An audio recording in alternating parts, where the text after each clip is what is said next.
Under the hush of a late-night glow, a young man finished his shift at the library. His coworkers joked and invited him to walk out with them, but he only offered a gentle smile. "I'll stay a little longer," he said, half teasing, half truthful, adding that no one was waiting for him at home anyway. When the doors finally closed behind them, he lingered alone in the dim quiet, whispering thoughts meant for no one. Eventually, he gathered his things and stepped into the calm, empty streets. That calm lasted only a heartbeat, a blinding flash, screeching tires, a brutal impact. His body hit the pavement, vision collapsing into darkness, until light pierced through again, soft, warm, unfamiliar. He opened his eyes, not to the world he knew, but to a realm he had never seen. His consciousness drifted inside the body of a small child, held in the protective arms of an elderly man standing beside a shattered carriage. Time flowed like a montage. Days turned into years. The boy grew, now called Shin Wolford, adopting the surname of the man who had rescued him. In a world where magic flowed like wind and light, Shin lived quietly while carrying the memories of a past life he could not explain.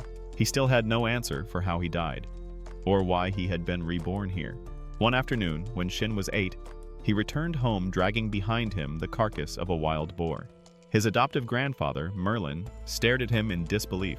After urging him to demonstrate the fire spell he had used, Merlin watched the boy unleash a torrent of magic so fierce it left the old mage speechless. Soon after, Melda and Michelle visited the home.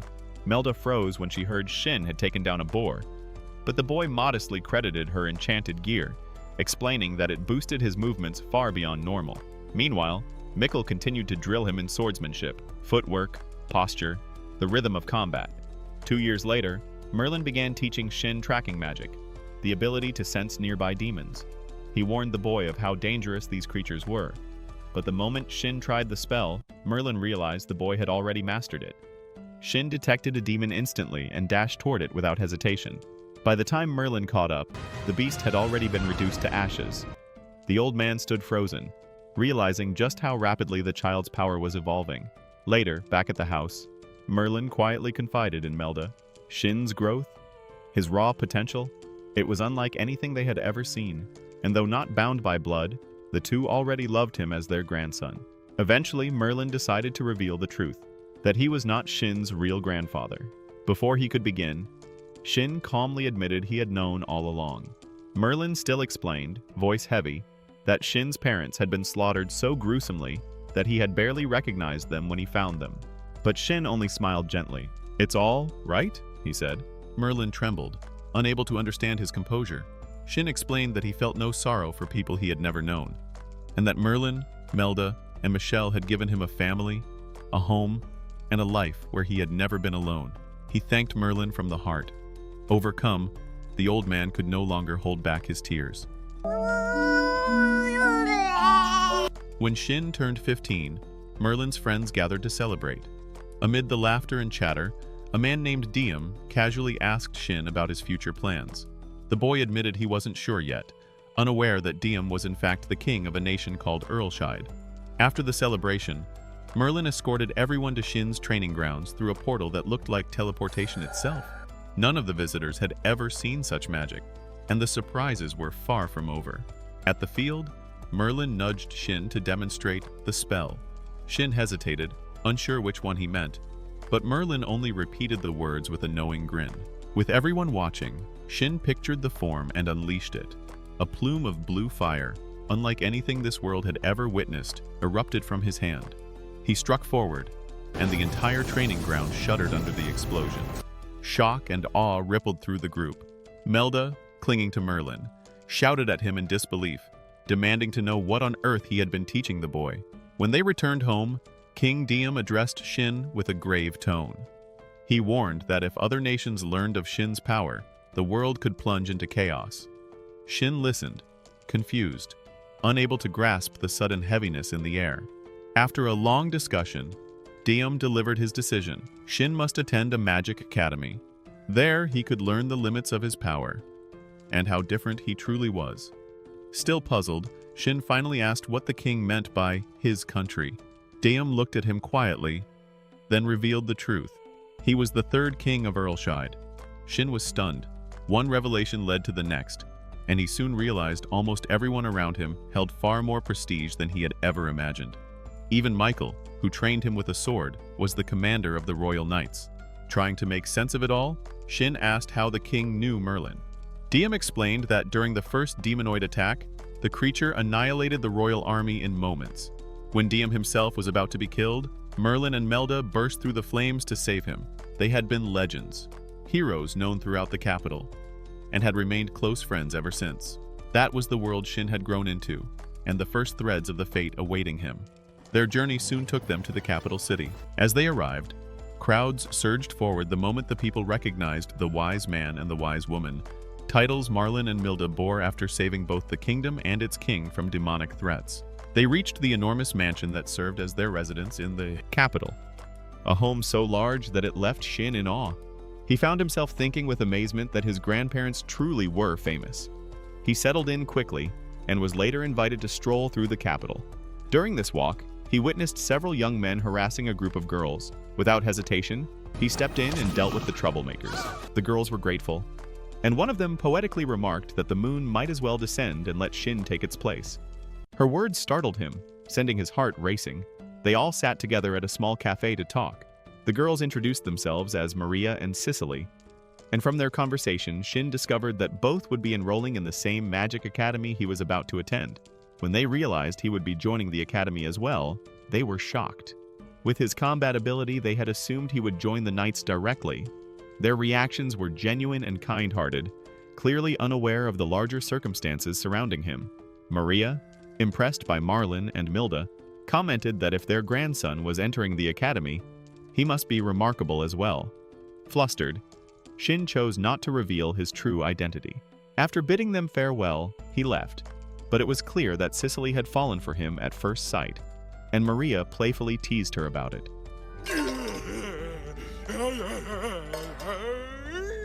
The day of the entrance ceremony finally arrived.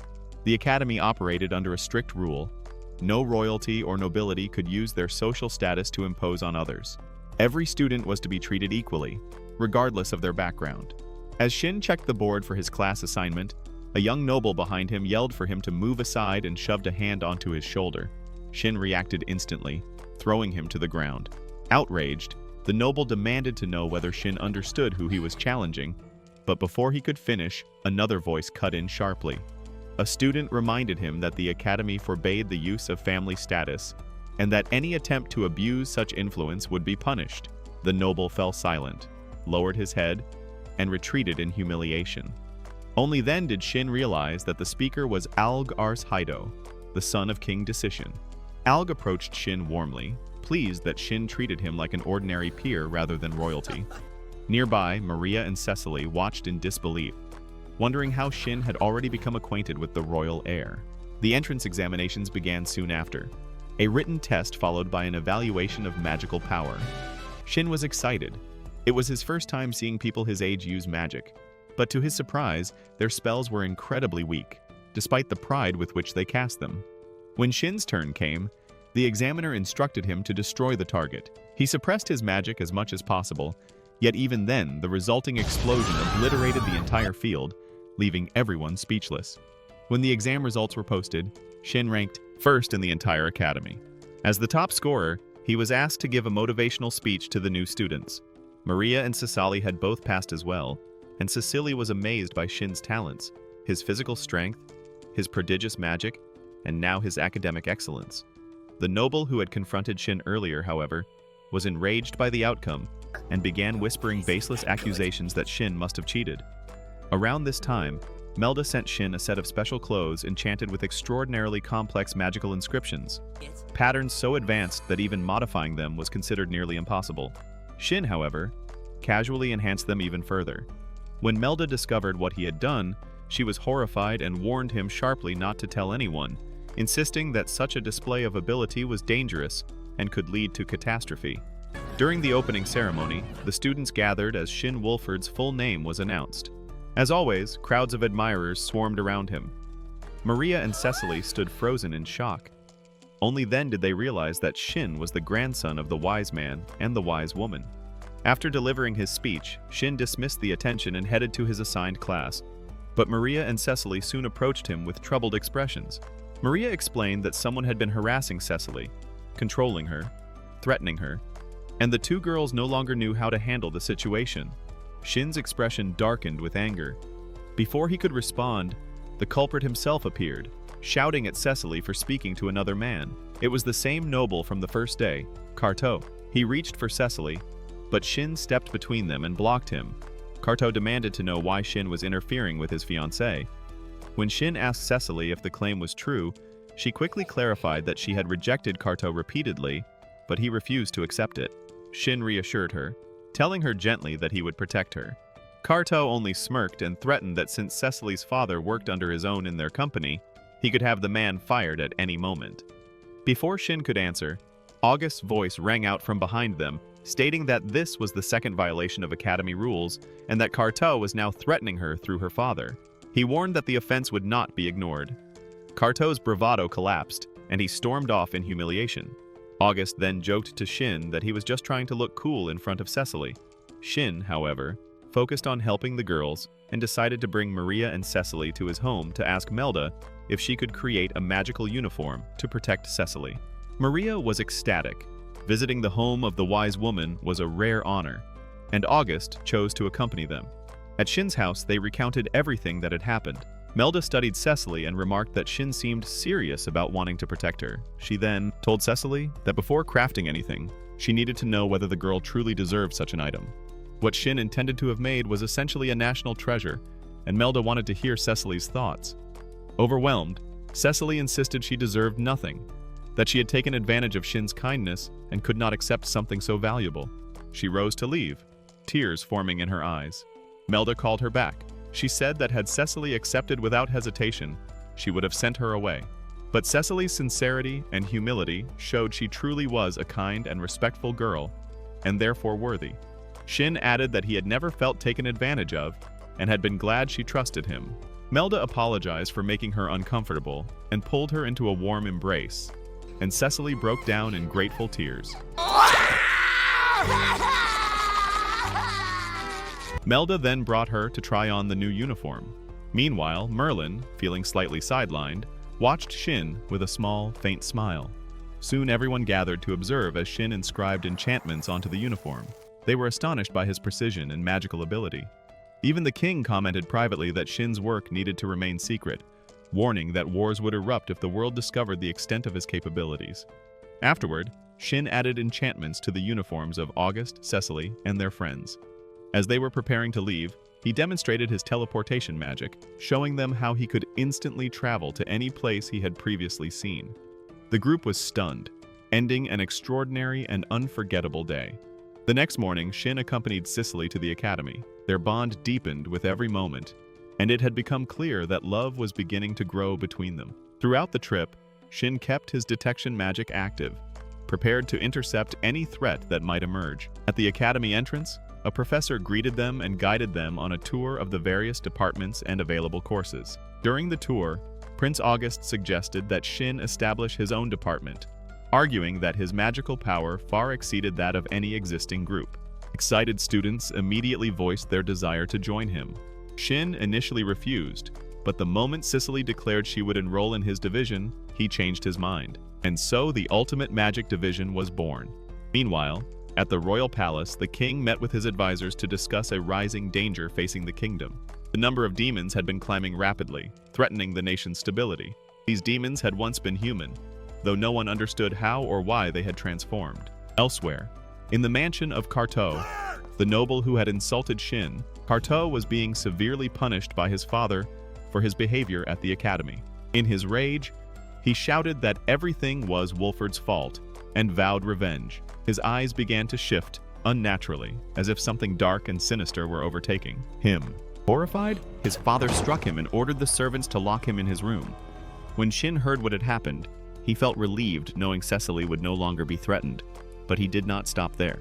He began quietly investigating Carto's behavior, and soon discovered that many agreed Carto had once been a normal, respectable young man, until the day he met a teacher named Stum.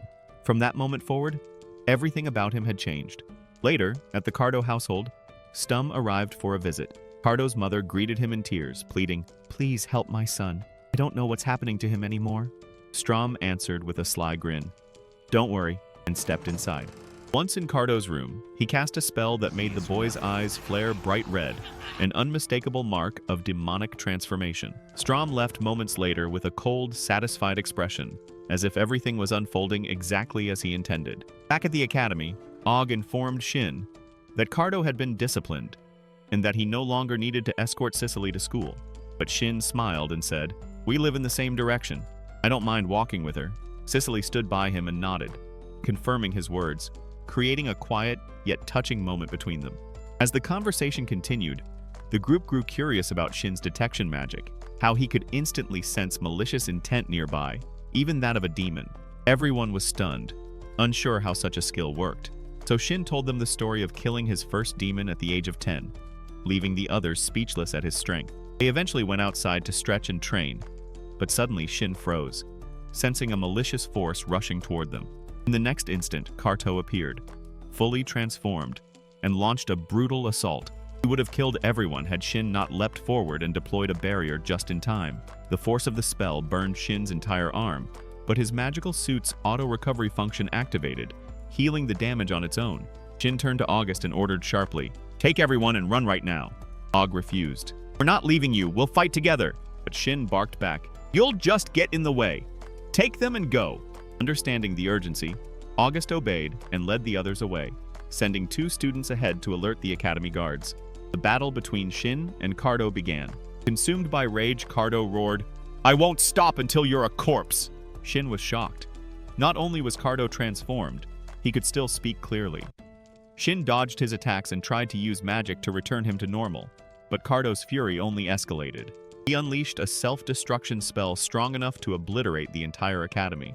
In that critical moment, Shin had no choice. He charged in with full force and delivered a decisive blow, severing Cardo's head and ending his life. Shin stood, frozen, devastated. It was the first time he had killed a human. Cardo hadn't been a demon from the start, just someone who'd been twisted beyond recovery.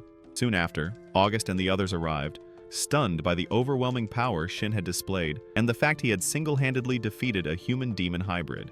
Sicily rushed to him, noticing the dark markings on his face from excessive magic. As the students gathered around Shin, the academy guards finally arrived. One asked Prince Ag, "Where is the demonic human we were notified about?" August pointed to the beheaded body. The guards approached and asked, "Did you kill him?" Og shook his head. "No, Shin Wolford did, alone." For a moment, silence hung in the air. Then cheers erupted as students and guards shouted Shin's name. In that instant, Shin Wolford became known as the hero who defeated the demon alone.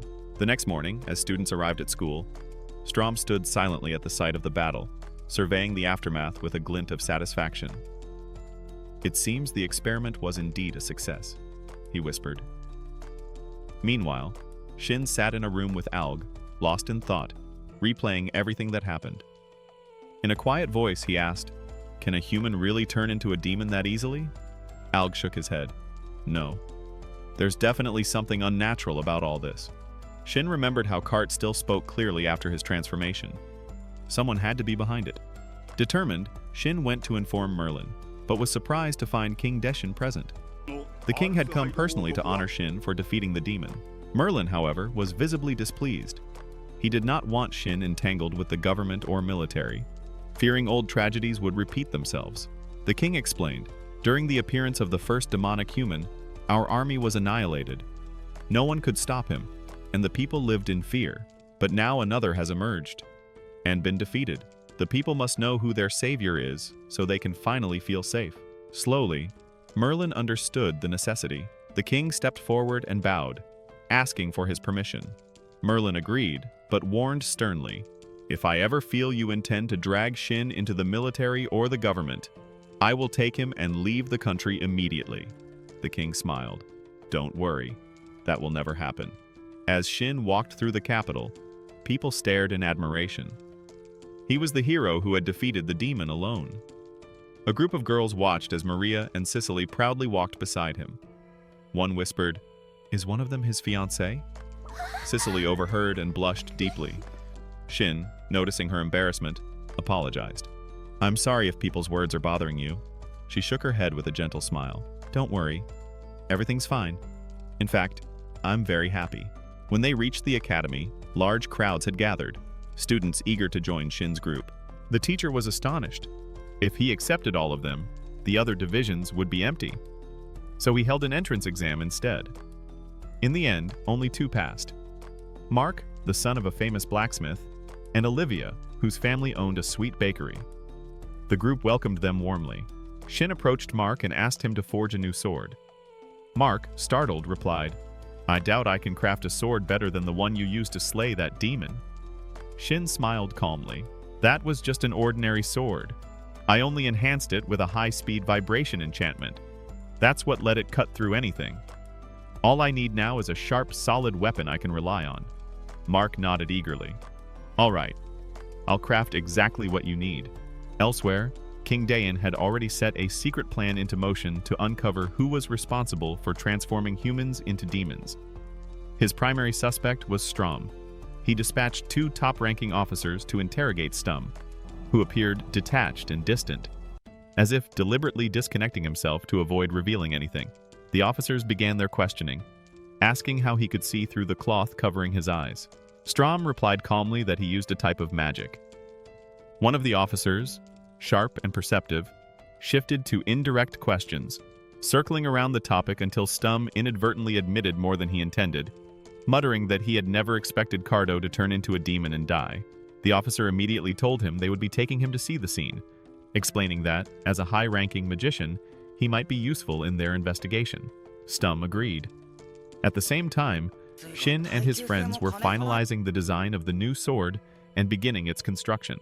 Meanwhile, the soldiers escorting Strom brought him to the security headquarters. Stum seemed mildly surprised, but offered no resistance as he walked into a large courtyard, only to find himself suddenly surrounded by soldiers. Confused, he asked why he was being encircled. The commander stepped forward and explained that the king had ordered Kartau's identity to be kept secret to spare his family from disgrace. Yet Stum had known his name without being told, which proved his involvement. Strom laughed mockingly, remarking that he had thought the kingdom was chaotic, but was clearly more organized than he had assumed. He added with a smirk that he was finished with his experiments and ready to leave. The commander ordered the guards to seize him.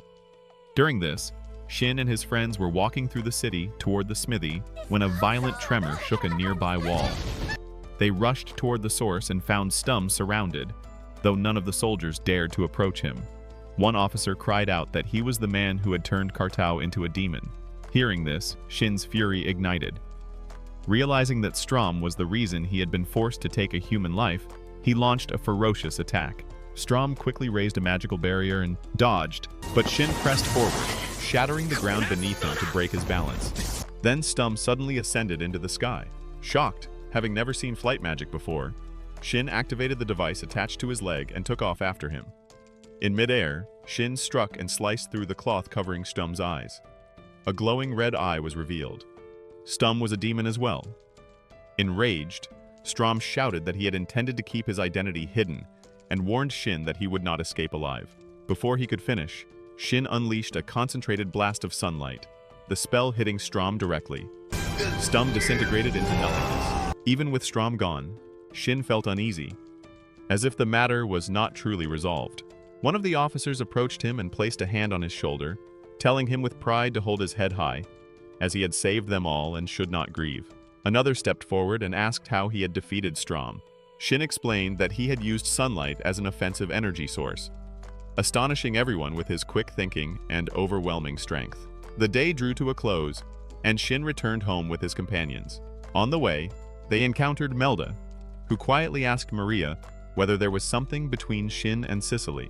Maria replied with a calm smile that the two did have feelings for each other, though Shin had not yet confessed, and that Cicely, who had turned down many admirers, seemed to regard him as her first true love. She added that Shin was fortunate. Soon after, the group prepared to head to the blacksmith to craft Shin's special sword. As they walked, Shin appeared troubled. Og noticed and asked what was bothering him. Shin explained with concern that he had repeated the same spell he had used on Stum, yet this time it produced no glass, only a hole, which felt wrong. OG considered this, then reassured him not to worry and told him to focus on selecting everything needed for the sword, explaining that the state would cover the cost. He emphasized that Shin was the only one capable of confronting Stum should he ever return. and that he needed to be fully prepared. They eventually arrived at the workshop and met Mark and Olivia, between whom something special was clearly developing. Shin accompanied Mark to begin the sword's creation, while Olivia remained with the other students. Inside, Mark's father initially scolded him for calling out while he was working, but once he realized that the prince himself had summoned him, his anger faded into respectful welcome. Alge introduced Shin, and when the blacksmith learned that Shin was the young man who had slain the demon alone, he was stunned. When Shin requested a sword with specific attributes, the blacksmith felt overwhelmed with pride. Forging the hero's weapon would bring great honor to his workshop. Elsewhere, in a different empire, the king received a report that Ars Haido had been left in complete ruin following the demon's assault. He responded that he understood and immediately ordered an attack. The man delivering the report left with a wicked smile, concealing his darker intentions. Back to Shin, who just finished his work at the blacksmith's just as the girls wrapped up their conversation. Before leaving, he asked Mark whether the workshop produced anything besides weapons. Mark explained that they also crafted decorative items when requested. Hearing this, Shin turned to Cicely and told her he wanted to give her a gift. She blushed deeply, her surprise making her look even more beautiful. He brought her inside and asked her to choose something she liked, but she simply told him to choose for her. He selected a ring and engraved a special protection spell onto it. When he gently slipped it onto her finger, her joy was unmistakable, a moment where beauty and emotion intertwined effortlessly. Soon afterward, the time came for Shin to receive the Medal of Honor. After defeating the demons, he entered the Grand Hall and accepted the medal with humility. The king then stepped forward and addressed the assembled crowd, declaring that he had promised both the wise man and the wise woman never to use Shin for political purposes, and reaffirming that promise publicly. Shin looked at him with admiration, thinking that this was what a true king represented. The next morning, Shin headed to school, but crowds of admirers filled the streets. To avoid them, he used the magic gate to teleport directly. The students were astonished by the display, though when he attempted to explain how the spell functioned, none of them understood. It became clear he had a purpose in mind. Gathering the students, he told them that they needed to increase their magical power, warning that unpreparedness could cost them their lives in future battles. They did not understand what he meant, so he asked Maria to cast a barrier spell. Her barrier appeared fragile and was easily broken. He then turned to Cicely and instructed her to use the ring he had gifted her to create the same barrier. Her shield formed instantly, 2 solid layers of powerful protection. Shin explained that he had once used that very spell to repel a deadly poison attack. Though they did not fully comprehend the mechanics, the students were convinced by the demonstration. To further emphasize his point, Shin released a portion of his magical energy, causing the entire area to tremble. Only then did the students grasp that they were standing before a power far beyond ordinary limits. Meanwhile, Strom was revealed to be alive, hiding somewhere within the other empire and laughing darkly, an ominous sign of the evil yet to come. At the same time, Shin brought the students to the home of the wise man and wise woman to teach them more advanced magic. Marlin began explaining Shin's unique way of thinking and exceptional talent, affirming how gifted he truly was. To everyone's surprise, including Shin's, Marlin performed the gate spell exactly as Shin did. The students were amazed, realizing just how extraordinary Shin's magic was. Melda, however, clearly understood Marlin's true intention. He wanted to prevent others from viewing Shin as an unnatural being or someone from another world. The next day, while the students continued their special training at school, its effects were already becoming visible in their physical and magical growth. Around this time, Shin's sword was finally completed. He went to retrieve it and purchased protective gear for everyone so they would be safer in battle. Suddenly, August approached and asked what Shin thought about equipping the army with more swords like his. Shin replied that it had been Tony's idea originally, and that he had no objection if Tony approved. Og explained that war was about to begin, and if the conflict intensified, they might have to involve the students in combat as well. Everyone except Shin, whose participation was forbidden by royal decree. Shin answered firmly, saying that while he would not be fighting alongside them directly, he would never abandon them. If they were in danger, he would be there, because they were his friends, and he could not turn his back on them. A few days later, war erupted. The king of the Second Empire, Bolo Sivia, was consumed with rage. His forces were suffering heavy losses, and the intelligence he had received about Ars Haido had proven false. He slammed his fist against his throne and roared, "I'll have my revenge, Zest! I'll cut your head off!" Zest was the one who had deceived him. feeding him reports that Ars Haido was in chaos. Before the king could calm himself, a guard burst into the room, breathless, announcing a disaster sweeping through the kingdom. Demonic beasts had suddenly appeared and were attacking civilians. Horrified, the king immediately ordered his soldiers to withdraw and defend the people. Meanwhile, in Ars Haido, the situation was the complete opposite. They had achieved a decisive victory, and the commander was already considering pursuing the retreating enemy to finish them. But then a guard rushed in, shouting that demonic beasts were attacking their front lines and injuring soldiers. The commander froze in disbelief. What in heaven's name is happening? Back in Bolosivia, the demonic beasts had overrun the entire city. Streets were no longer safe, homes were shattered, and screams rang from every direction. Amid the devastation, Strom walked calmly beside Mira, the woman he had personally transformed into a demon. The truth of the catastrophe soon became clear. The destruction was all part of Strom's grand scheme. He had ordered Zest to send false intelligence to the king, provoking an attack on Ars Haido and weakening the Empire's army. And once the battered soldiers returned home, Strom intended to strike. When the king finally returned, he found only ruins.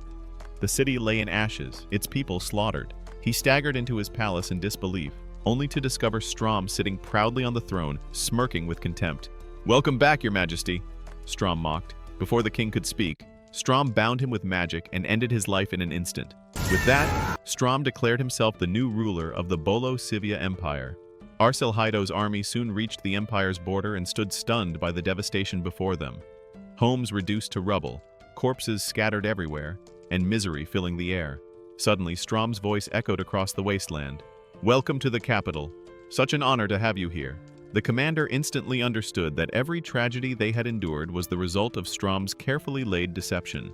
As he turned, he saw vast hordes of demons advancing across the horizon. He made a swift decision: retreat and save his men. They returned to Ars Haido, where the commander reported everything to the king. The king nodded grimly. Retreating was the right choice. A state of emergency was declared, and the looming threat from the west was made known to all. With demonic beasts multiplying rapidly, it became essential for the students of the Magic Academy to grow stronger than ever. Their teacher soon delivered the harsh truth. Strom was alive, and he had seized control of the Bolosivia Empire. It was then decided that all students would undergo intense training, this time in cooperation with the Knight Academy. Though everyone agreed, a quiet tension hung in the air. The Knights had always mocked the magic students, dismissing them as weak and useless. Shin tried to explain the purpose of the alliance, but his words were ignored. Students from both academies were divided into groups of 4 and assigned to shared carriages. The Knight students introduced themselves with barely concealed arrogance. "We won't need the mages in battle anyway," one of them scoffed. Shin attempted again to explain the importance of teamwork, but his effort was futile. One girl even insulted him directly.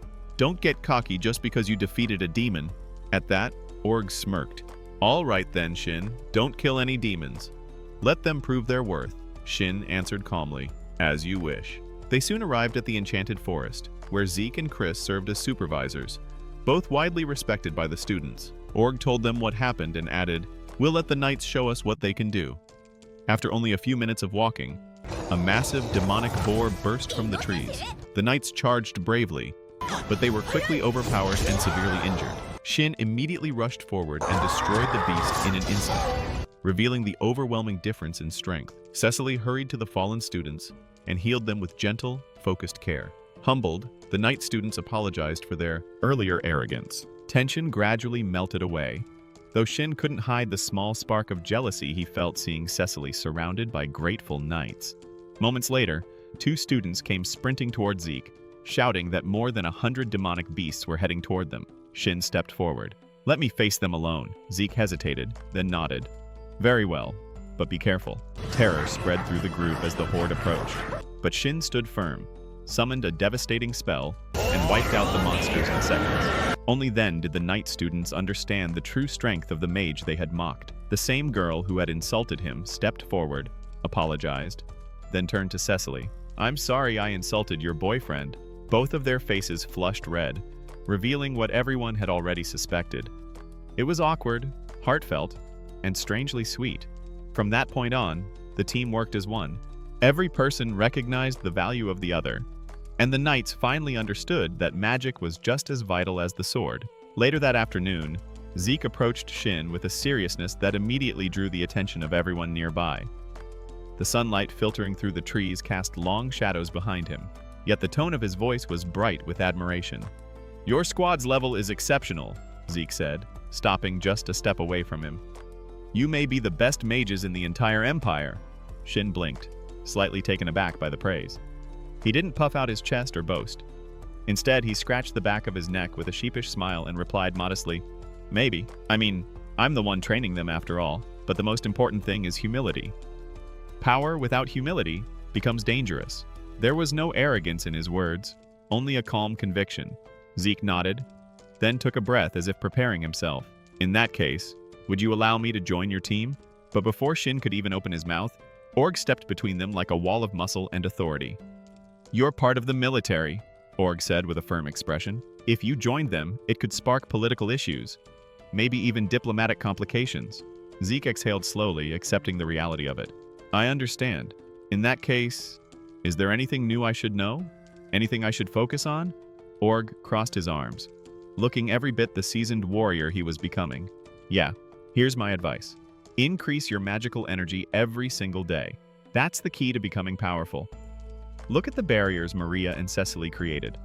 Far stronger than before, because they trained consistently and pushed their limits." Zeke glanced toward the two girls.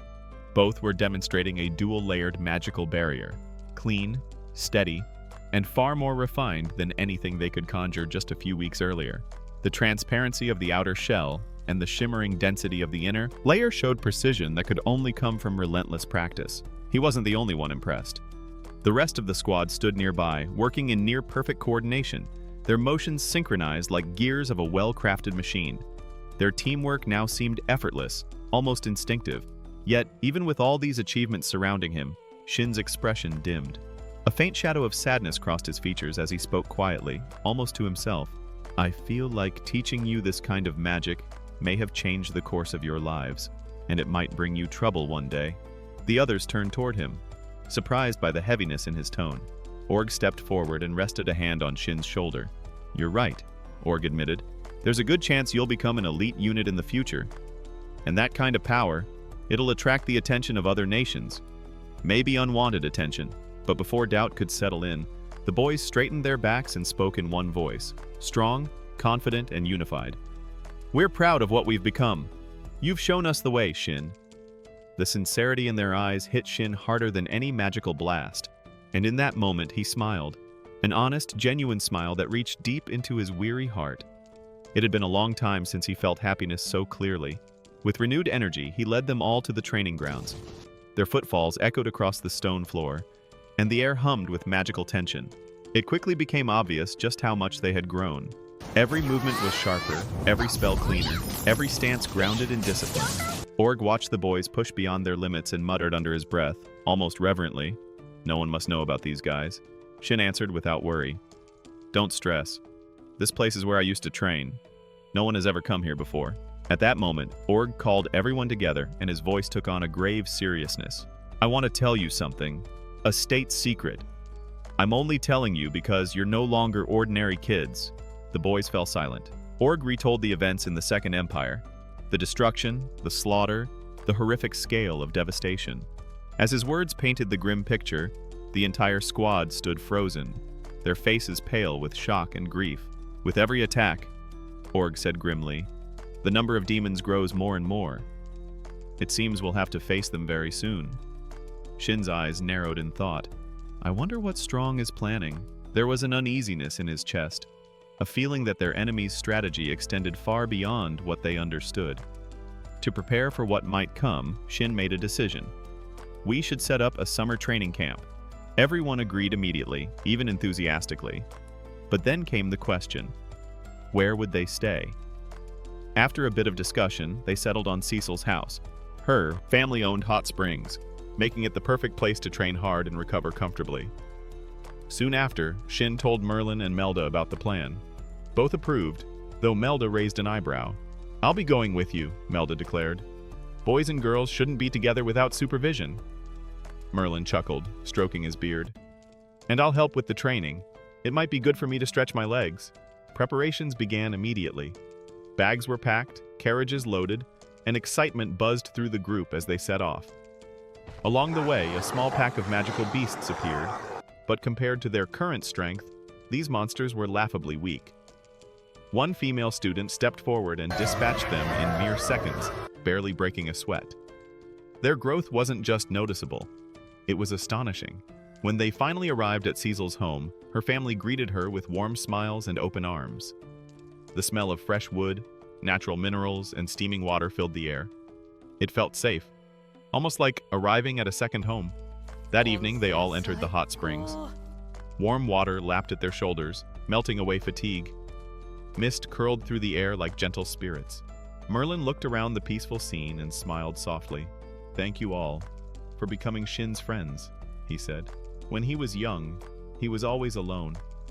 I thought he might remain that way forever. But now, I'm happy he has people he can rely on." The boys exchanged glances, touched by the elder's sincerity. Org spoke up first. "No, we're the ones who are happy Shin is our friend. I've always been part of the royal family, but no one ever treated me like a normal person until I met him. Shin treated me like a cousin, never like a prince." The others nodded in agreement and added their own praises. Shin turned to his grandfather with a gentle, grateful expression. "I would have never had friends if it weren't for you, Grandpa," he said. "I'm grateful for everything you've taught me." Merlin's eyes filled with tears. He tried to speak, but emotion overcame him, and he quietly cried tears of joy. And so, under the warm light of lanterns and the soft hiss of the spring water, the day slowly came to an end. The next morning, training resumed with renewed intensity.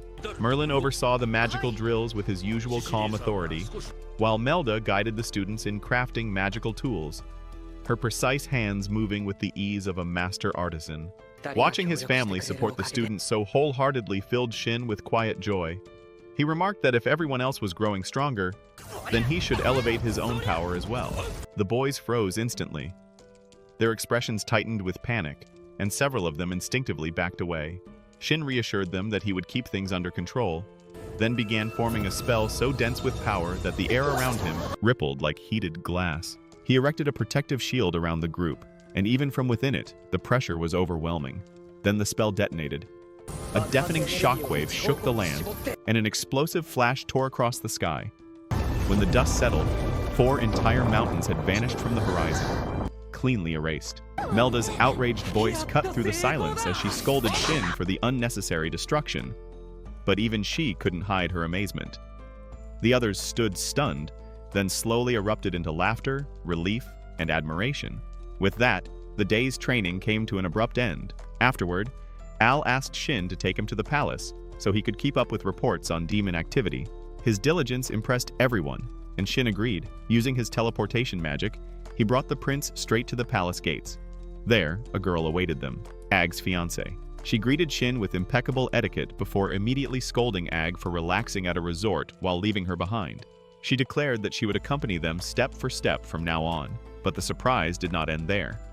Ag's sister stepped forward and insisted she would join as well, explaining that she admired Melda and wanted to learn from her. The simple training camp was beginning to resemble a full-fledged group excursion. Ag protested, but the king granted the girls permission and encouraged him to let them join as a change of pace. With royal approval secured, Shin teleported everyone to the city, and the group walked together through its busy streets. Ellie, however, was growing irritated with Ag. Throughout their stroll, he spoke endlessly about Shin, stories, accomplishments, admiration, until she could take no more. When she confronted him, Ag explained that being with Shin felt like being at home. Ellie's expression softened only after he added that being with her brought him peace of mind. The sincerity of his words touched her deeply. Later, they stopped near a restaurant. As they passed the entrance, Og nudged Shin and asked if he was ever going to confess to Cecily. Shin flushed instantly and demanded to know who said she loved him. Og answered that it was obvious to everyone. Shin worried aloud about being rejected, and Og assured him everything would be fine. Eventually, the group arrived at Cecily's house for introductions. Shin was visibly nervous, especially when introducing Ellie and Mai to the family. When Shin mentioned that Mai admired Melda, the elder woman took Mai's hands and commented fondly on how lovely girls' hands were, unlike Shin's when he was young. Shin turned scarlet as everyone agreed. Without thinking, Cecily suddenly blurted out that she would be happy to hold their children's hands someday. Silence fell instantly. Every person in the room stared at her in shock. When Cecily realized what she had said, she turned as red as a sunset and bolted out of the room. Og immediately urged Shin to confess before she embarrassed herself any further. That night, as Shin walked outside beneath the lantern-lit sky, he found Cecily sitting alone. He approached her, heart pounding. She apologized timidly for her earlier outburst. Shin told her he wasn't upset. He was actually happy. He asked if she remembered the first time they met, and she said she did. Shin told her that from that very moment, he thought she was beautiful, sweet, and wonderful. Cecily confessed that she had seen him as a handsome and strong young man from the start. Gathering all his courage, Shin told her he loved her. Tears welled in Cecily's eyes. She admitted that she had thought he was only being kind, like he was with everyone else, and the realization that he truly loved her overwhelmed her with joy. She told him she loved him too. The night grew quiet and warm around them, as if the world itself were holding its breath. Shin asked her to be his girlfriend, and she accepted without hesitation. Before they could savor the moment, they discovered that the entire group had been secretly watching from a distance. The scandal echoed through the camp until everyone finally acknowledged their new status as a couple. The next morning, Shin and Cecily woke with lingering embarrassment. Wanting to be honest with her family, Cecily insisted they speak with them immediately. Shin, trembling slightly, faced her parents. He explained that he loved their daughter, that she had accepted him, and that he was seeking their permission to date her formally. Her father was pleased, much to Shin's surprise, but her mother stated clearly that their family was respectable and would not allow such a relationship unless it was accompanied by an engagement. Shin accepted without hesitation. Cecily burst into tears of pure joy. Her cheeks flushed deeply as she realized she was officially engaged to the one she loved. Meanwhile, the youth training continued. The students' magical abilities skyrocketed, their energy surging far beyond anything they had achieved before. Ellie watched in astonishment, while Mai, who possessed the natural qualities of a powerful mage, began to show impressive promise of her own. Stum sat within the Empire of Bolivia when Mira reported that their forces were on the brink of wiping out the kingdom entirely. He answered with cold indifference, dismissing the matter as if nothing more than routine. Far away, Shin had begun studying a new form of magic. The moment he announced this, the others instinctively raised their protective barriers in fear of another catastrophic blast. But Shin reassured them, explaining that this time the spell was not offensive. Reluctantly, they lowered their shields. Then, under their watchful eyes, he invoked flight magic. Stones slowly lifted into the air around him, drifting weightlessly. Gasps broke out. No one had expected him to master such an ability so swiftly. Their shock only deepened when he took to the sky himself, gliding freely, just like Stum. It was clear this spell would grant him far greater mobility in future battles. When Shin returned home, he informed Mita and Merlin of everything that had happened, including his sudden engagement to Cecily. He apologized for acting without consulting them, but Melita and Merlin accepted it with calm understanding. They asked Cecily to accompany them back to her family's home to speak openly. Once both families were gathered, Mita revealed the truth. Shin was not her blood grandson. She explained she wanted to be certain Cecili's family accepted him for who he truly was, not for his supposed lineage. Cecili's father responded that his approval had nothing to do with bloodlines. He supported Shin because he genuinely loved and cared for Cecily. Cecily, too, insisted she had never considered the matter in any other way. The moment was deeply emotional, overflowing with warmth. Shin expressed heartfelt gratitude to Merlin and Melita for raising him, and soon after, a date was set for the official engagement. It felt as if the world itself had settled into harmony. Meanwhile, training continued for the youths. Shin provided them with new uniforms infused with enchantments, heat resistance, accelerated healing, and more.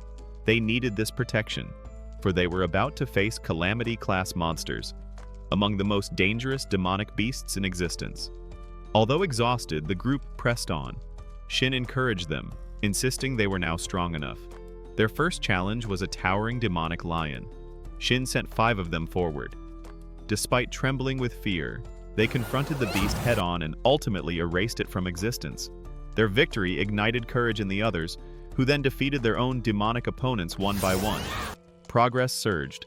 Confidence blossomed. Days passed, and the time for Shin and Cecil's engagement ceremony finally arrived. Dressed before a mirror, Shin prepared himself as Cecily entered the room. Her beauty overwhelmed him. He told her that if the moon witnessed her radiance that night, it would burn with jealousy. But even the most beautiful moments, he said, were fleeting.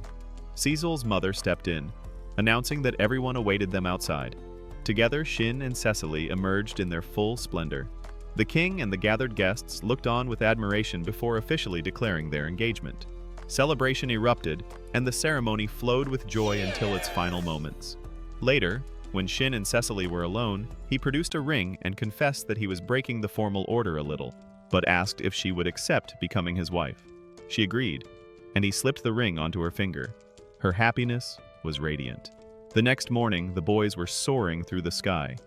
Shin had cast flight magic upon each of them. They practiced controlling their movements with wind magic as a pleasant breeze drifted across the open skies.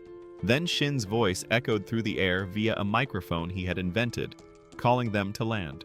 His devices impressed them almost as much as his magic. Elsewhere, Stum and his followers continued their conquest. Mira informed him that nearly the entire empire had been destroyed, and that demons had seized every village, from the smallest to the largest. As a result, the number of demons had surged dramatically. Stum gathered them and began celebrating his victory. It appeared his goal of overthrowing the kingdom of Balovia had been achieved, and he intended to go no further. But one of the demons cried out that they should continue killing, looting, and invading. Stum replied that they could do as they wished, but he refused to take part. Whoever wanted to join that chaos was free to go. A group of demons then departed toward a town near the kingdom of Arselheido, Swede, planning to destroy it and slaughter its people. During this, Mira questioned Stum about his hatred for Bolvia. He realized she had never heard his story. Before he became a demon, he explained, his name had been Aloe Vera, a wealthy, respectable man who treated all people equally, rich and poor alike. Never belittling anyone, never favoring one over another, Aloe had been beloved by all. One day, a farmer questioned Olivia, asking why a man of wealth would treat farmers as his equals. Olivia explained that, in his youth, he had witnessed the stark divide between rich and poor within their land. But during a visit to a neighboring kingdom, he had been struck by the beauty of a society without discrimination, where everyone lived in harmony, free of prejudice. That experience, he said, had inspired him to adopt those same ideals and reshape the empire through equality. Olivia was no ordinary man. He stood among the candidates for the throne. One evening, he returned home to his pregnant wife, her due date approaching. Their joy was quiet, radiant, yet fate, as always, allowed happiness only briefly. Elsewhere, a group of nobles gathered to discuss Olivia, King Hydra among them. They seethed over Olivia's principles, furious that he treated rich and poor alike. They warned one another that if he ascended the throne, they would all be forced to live as equals. Hydra agreed and resolved to eliminate Olivia before he could claim the crown. The nobles then lured him with a letter stating that they supported his ideals and wished to discuss reform in the capital. Olivia, believing them sincere, was overjoyed and prepared to depart at once. His wife, uneasy, warned him to be cautious. He assured her he would protect himself and set out. While Olivia traveled, Hydra initiated his scheme. He kidnapped several women from Olivia's village and ordered his men to falsely accuse Olivia of the crime. Rumors spread, though the villagers remained unsure. Meanwhile, Olivia decided to return home, longing to see his wife. But Hydra had prepared the final act. The kidnapped women were placed in a cart labeled with Aloe Vera's name and left where the farmers would find it. Furious, the villagers lit torches, marched to his home, set it ablaze, and killed his wife. Olivia arrived to see flames rising over the village. Terrified, he ran toward his burning home, only to find his wife already gone. Grief tore through him as he cried out, demanding to know if this was the reward for his kindness, for treating everyone as equals, only to have his wife and unborn child murdered. The villagers accused him of kidnapping the women and selling them as slaves. In that moment, Olivia understood the conspiracy. Rage consumed him. He swore to destroy the kingdom entirely. He unleashed a spell born of pure fury, transforming into a demon, and annihilated the villagers in seconds. And thus, Stum's tragic origins came to light, a story that inspired deep sympathy, no matter the darkness he later embraced. Meanwhile, Zest was displeased that Strom, having fulfilled his goal of destroying the Empire, now drifted without purpose. Believing Shin might intervene where demons continued to roam, Zest ordered one of his followers to track the group heading toward the town near Arcel-Hydo. The man accepted without hesitation. Back in the empire of Arcel-Hydo, Ugg was being appointed crown prince, a title he fully deserved. But the ceremony was interrupted when a soldier burst in, reporting that a demon army had appeared in the kingdom of Swed. Panic spread instantly, yet Ugg maintained control. He assured the court that a special unit, trained directly by Shin, grandson of the two heroes and conqueror of demons, was ready for deployment. He then asked Shin to address the people. Shin delivered a confident speech, promising to shield the kingdom from any invasion. His words ignited hope, and the crowd responded with cheers.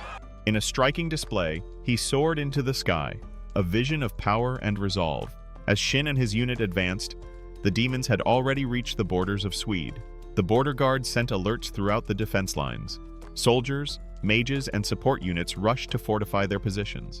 A messenger was dispatched to Arcel-Hydo to summon reinforcements from Merlin and Melda, unaware that Shin's squad was already en route. But the demon horde was immense, over 100 strong. Their combined strength overwhelmed the defenders. Barriers collapsed, walls failed, and the demons surged into the capital, ravaging homes and slaughtering civilians as chaos flooded the kingdom. Shin and his companions advanced along the road as the sun dipped toward the horizon. He divided them into pairs, assigning each duo a sector to defend. Only Cecily was left on her own. She would serve as the medical pillar of the operation, focusing exclusively on the wounded. It was a role that suited her kindness, a responsibility Shin entrusted to her with absolute faith. Meanwhile, chaos consumed the kingdom.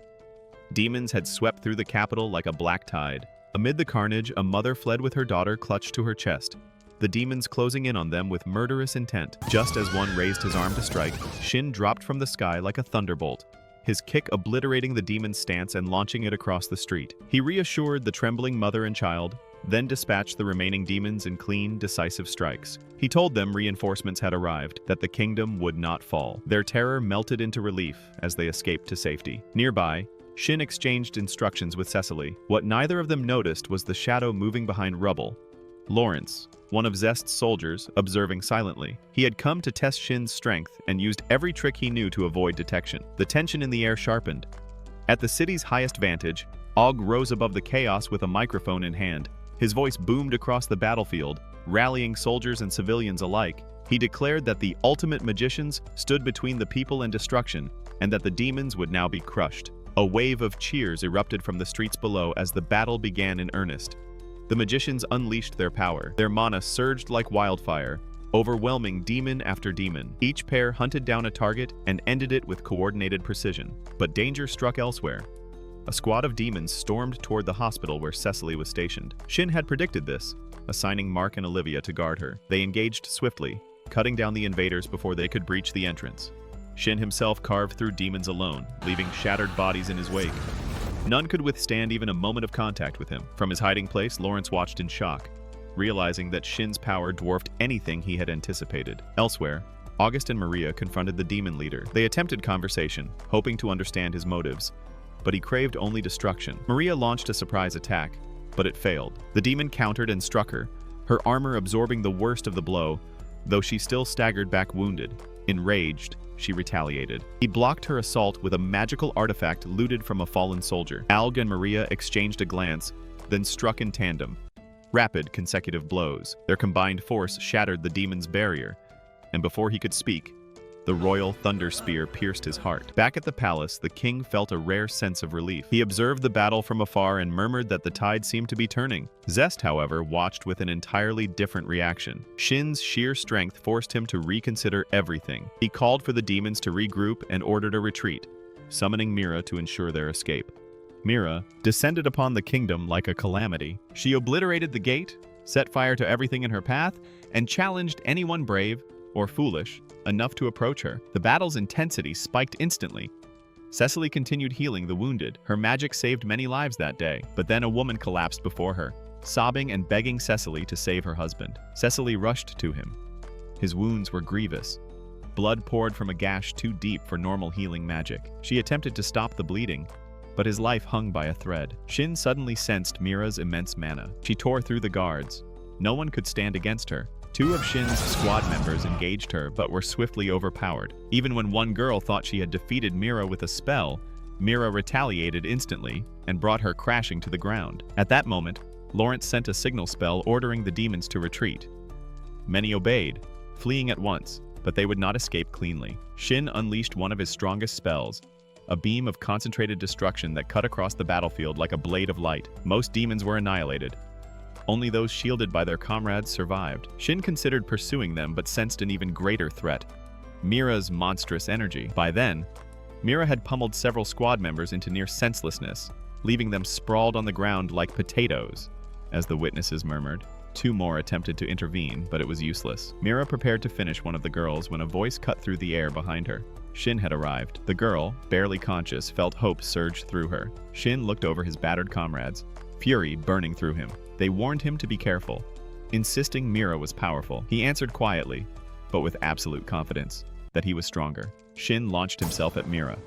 She tried to push him back, but he broke through her defenses, tearing part of her clothing aside with the force of his strike. His team, rallied by his presence, joined the assault. Mira began losing ground. Lawrence then appeared, shouting for her to use explosive magic and wipe them out. Mira shot into the sky with speed, seized Maria mid-air, slammed her mercilessly, then ascended even higher. There, she unleashed a devastating spell, an explosion that expanded like a newborn sun. Shin realized his teammates could not withstand it. He shouted, declaring he would protect them all, and erected a massive magical barrier. The explosion crashed against it, roaring, burning, shredding the ground, but Shin held firm.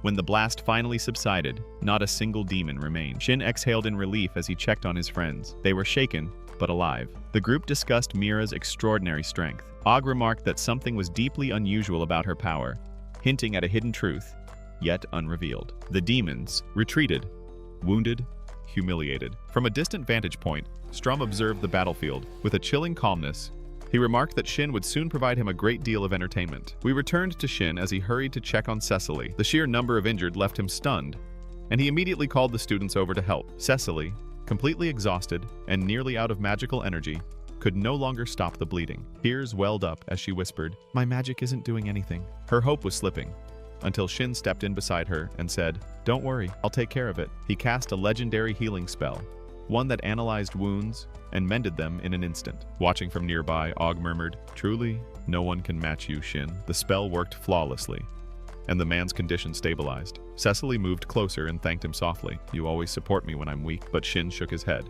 "No, it's thanks to you. You kept him alive until now." When Cecily looked around and saw the people she'd treated smiling at her in gratitude, her exhaustion melted into relief. Peace settled over the room as everything gradually returned to normal. When the battle fully ended, Alg approached the king and proposed an alliance between their kingdoms to eradicate the demons once and for all. Having witnessed their overwhelming strength, the king agreed.